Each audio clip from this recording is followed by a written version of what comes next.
My name is Libby Tisler. I am an indie pop dreamy artist. Um, love the singer-songwriter aspect. So, writing music and lyrics has always been what's driven my art. So, that's kind of why I do this. I love to share the lyrics and what I have to say.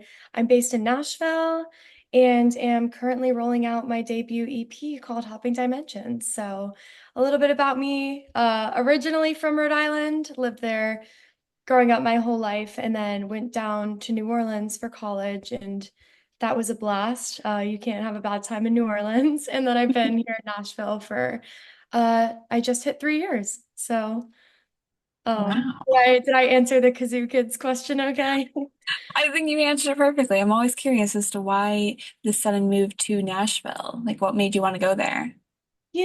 I just always knew I wanted to be in a musical city, and New Orleans was absolutely fabulous. But I was just ready for a change and had come up here one summer during college after my sophomore year and actually interned in the music industry and got to do that kind of business side. And then was also here playing a bunch of shows. I couldn't believe how in just one summer I was playing on Broadway and playing at restaurants and bars and venues. And it just opened up a whole world of opportunity. So it was sad to leave New Orleans, but the move here was just calling me. And I thought it would be a good place to hone my craft and all that. So, with that in mind, going from all these different locations now in pretty much the central hub of music, Yeah. at least for the East Side, um, you are getting into a brand new era as well as ending one. Yes. I want to talk about your new song that's currently out now, Thanks. End of an Era. I'm curious to know in terms of the writing process going into it and like how long ago did you write this? Yeah, so I was actually looking for this the other day because I was just curious when I had finished the song, and I was looking at my voice notes, and it was, I believe, October of 2022. So kind of a long time ago, but also feels not that long ago. Um and that song was just, I had been writing it in my apartment. I think I was just sitting on my bed thinking about periods of time when I've been feeling so good and things have been going great. And then, every once in a while something happens and you just kind of feel like you're plummeting down to a low point. And sometimes it needs to happen, like if it's coming with change and like the change feels like you're leaving something behind and you're lost and you're confused and you're kind of sad and you lose sight of yourself a little bit. And I mean, that's personally happened to me a couple of times in my life, and it can feel pretty drastic to, go from feeling awesome to feeling pretty shitty, for lack of better words. So that song, that's kind of how I wrote it. And I've always liked history and historical fiction and all of that. So I kind of had this line in my head, like about ancient Rome or ancient Greece and how that was such a catastrophic fall of, a society and everything epically, like insane. And I think I was originally trying to write the song in terms of like a failed situationship. And I was like, you know what? The only thing that's felt comparable to a great fall, like that of like an ancient city, has been something in losing myself. So that's how that song came about. Nice. So with that being said, the first of potentially a couple more songs before the EP comes out in September, um, what are you ready to let go? Oh, that's a great question. Okay, I feel like with the starting the project with End of an Era, I was like, it's kind of a little bit of irony, you're ending something and starting something at the same Yeah. time. So I kind of had in mind letting go of just self-doubt and just, trying to just shift to a more positive mindset in general and just kind of leaning away from letting myself get like down easily or upset and just leaning into more positive and just letting things be and realizing that life's going to have up and downs, but I can just kind of ride the wave instead of like trying to fight it as much. So yeah, letting go of all the shit that I don't need to deal with anymore and just do what makes me happy, not try to do something for other people and what I think I should be doing in other people's eyes, and just do what I think will bring me the most joy. I love that. And you know what? With that, you kind of had that little bit of freedom with your music video that came out. I'm curious as to the thought process on like coming up with that. With which, sorry? The end of their music video or lyric Oh, video. yes, yes. So that one, I was so excited to film that because I had made a lyric video for my song Dumb TV, which came out in November. But I wasn't in it. It was like more like stock video kind of stuff. So I wanted to show myself in it and have a little bit more creativity that way. So for the video, I my mom was the one who filmed it, and we filmed it on a digital camera that I've had since 2008, maybe. My grandparents got it for me. And I was like, you know what? I kind of feel like it fits the aesthetic of the song. Like it's not supposed to be perfect and shiny and looking great. It's a little distressed, it's a little lost and, confused. But we drove out to this waterfall like 2 hours from Nashville, headed towards Knoxville. And I just wanted to kind of feel, oh, sorry, I have like a light that's turning off. I wanted to kind of have that vibe of, nature in it. I really wanted the single cover to be of me in water. Just I really liked the that visual of kind of water can, you can either kind of feel like you're getting clean of stuff or it can feel heavy and like it's weighing you down and you're drowning in it. So, and then just kind of walking through the woods and, just kind of trying to find peace in the nature while singing about feeling like lost and, ready for a new wave. So, with that being said, how fun was it to work with your mother on this? Oh, fun. You have no idea. So she's taken out of like I'm doing so I haven't officially announced it, but I'm doing so the single that's out and then I have three more that are gonna come out before the EP. So that made us need five single covers, album covers, all of that stuff. She took every single one, which was so fun. Like she still lives in Rhode Island, so she came out to visit and we were in random parks and waterfalls and ponds and just hanging out. And she's so much fun to work with because she's also super creative. So I feel lucky that she donated as much time as she did to be creative with me. Now, was there any kind of little struggles while you were doing these photo shoots in the music video? Were you like not sure if it fits, but you're like, your mom's like, yeah, no, no, no, this will totally work. Yeah, well, I don't think, well, the one thing I feel like when we drove out to the waterfall, it was 2 hours away, which, like, on the way there, you're pumped, all of that. Then I didn't really process that I was going to jump into the waterfall and then be soaking wet on the way home. So I'm just like sitting there in sopping wet clothes for a 2 hour drive home. And honestly, no, like, we didn't have any like riffs or anything. It was just more kind of the sun is not my friend. So when it was a super sunny day, just us trying to find light behind a tree or find shade behind a tree or whatever, could be a little challenging. We left a lot up to nature for these photo shoots.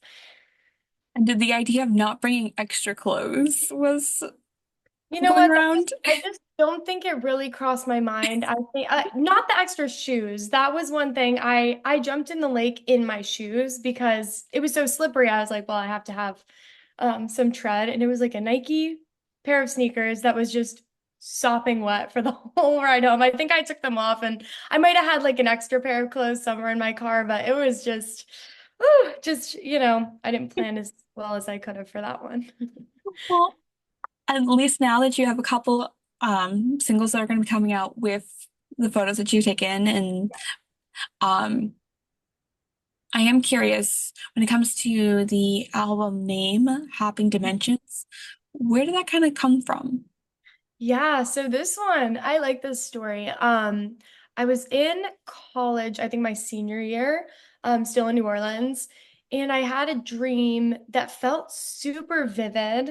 And I was like running through like a weird hedge, and like there was like people that sounded very distinctly talking to me, like, saying all sorts of like dreamlike stuff. And then I woke up and I noticed like some scratches on my legs that I'm sure were from going for a hike, whatever. Like they weren't probably from the dream, but I kind of had the second of a thought, like, what if I could hop dimensions in my sleep? What if I ended up in this hedge in some whack dimension that is an alternate, you know what I mean? All sort of just like thinking about this dream. So yeah, I just kind of played with that idea. So there's a song on the EP called Hopping Dimensions that kind of, toys with that idea of am I hopping dimensions in my sleep? Like what the heck? That was weird.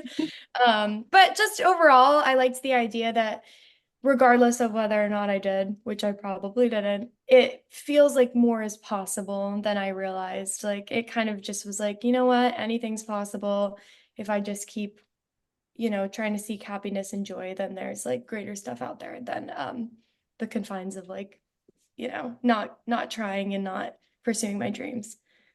Yeah, no, I agree with you on that. And I think, gosh, if I remember right, I think it's called astro traveling. Something like that, right? Like I Yeah. feel like I've heard and like I haven't tried this. This is just like kind of a conceptual thing, but I have heard of that. So I feel like that was probably in my mind while I was like, well, people say you can do it, so maybe I ended up in a random dimension on accident. But just kind of that fun idea of I don't know what's possible, but I might as well try to chase my dreams. I love that. And I'm kind of curious, what's been the craziest dream that you still remember? Oh gosh, have you ever had a flying dream when you're like flying? Once in a while, I'll have airplane dreams, but like Okay. I'm never in the plane. I'm like at the airport. But Yeah. Yeah, like I feel like I have those too, and they're always like so chaotic. But my mom was always telling me, she's like, having a flying dream is the coolest thing ever. And I'd be a kid so mad. Like I would try to picture myself flying before going to bed, like, oh, I've got to get there. And then one day, just out of the blue, I think I was like flying, just like my body was like I was a bird or whatever, flying like through the Grand Canyon and just kind of like swooping through all of this like beautiful nature. And I can still picture that pretty vividly. So that was a beautiful dream. But I don't know. those are cute. That's a cute one. Yeah, I don't not think so bad.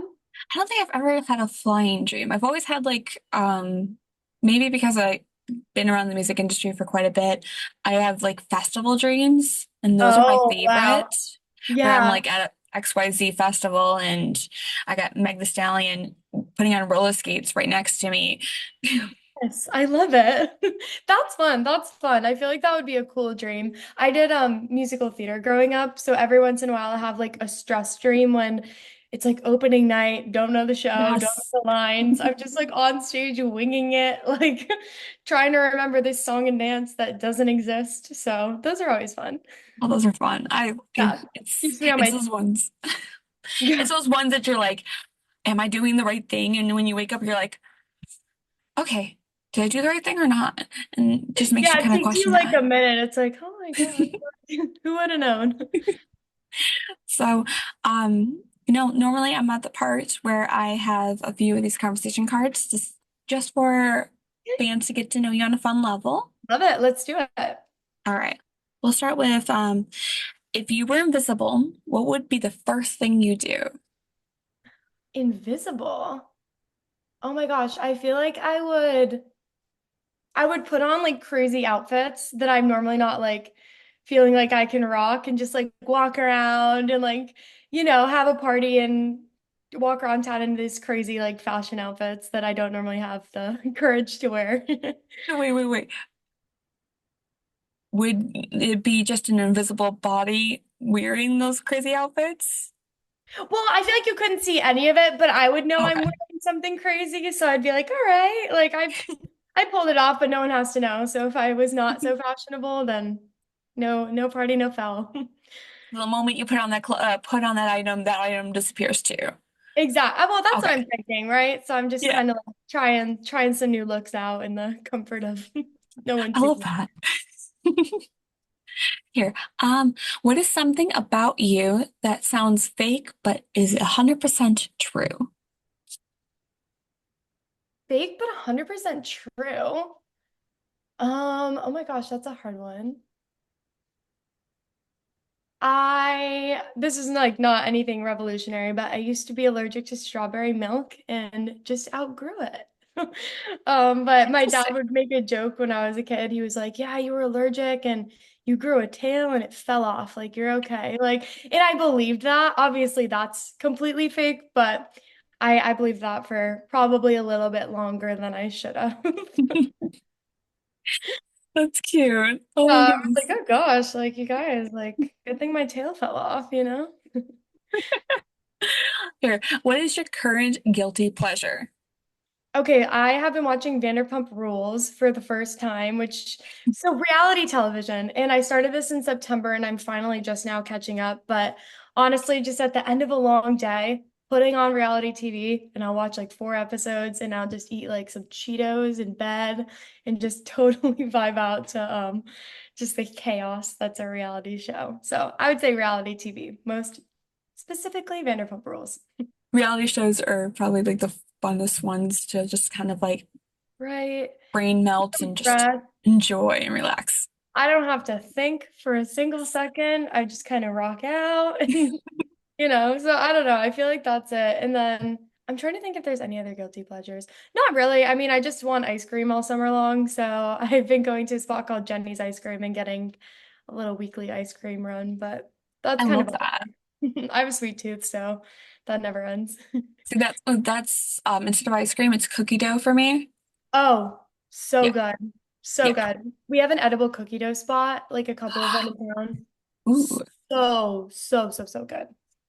yeah. The moment Pillsbury introduced their new line of cookie dough that says you could be eaten raw or cooked, I was like, sold. You're This is like, give me perfect. 12. I'll take all of it. And Yes. here, we'll do one last one. What is something I find interesting that most people find boring? Well, I don't know if like gardening and like plants and stuff isn't boring, but I've been growing shishito peppers on my balcony and like just find it so exciting. Like every time I get a bloom, I'm like, oh my God, like a new shishito is coming, or figuring out like the right sun that the herbs need and trying to keep them alive because I never have had a green thumb, but I'm working on it and I like learning about like growing your own produce and how it can be good to grow your own veggies and stuff. So is that a good one? Is That's a that good one. I mean, now, how are the peppers? delicious? I ate them on Friday.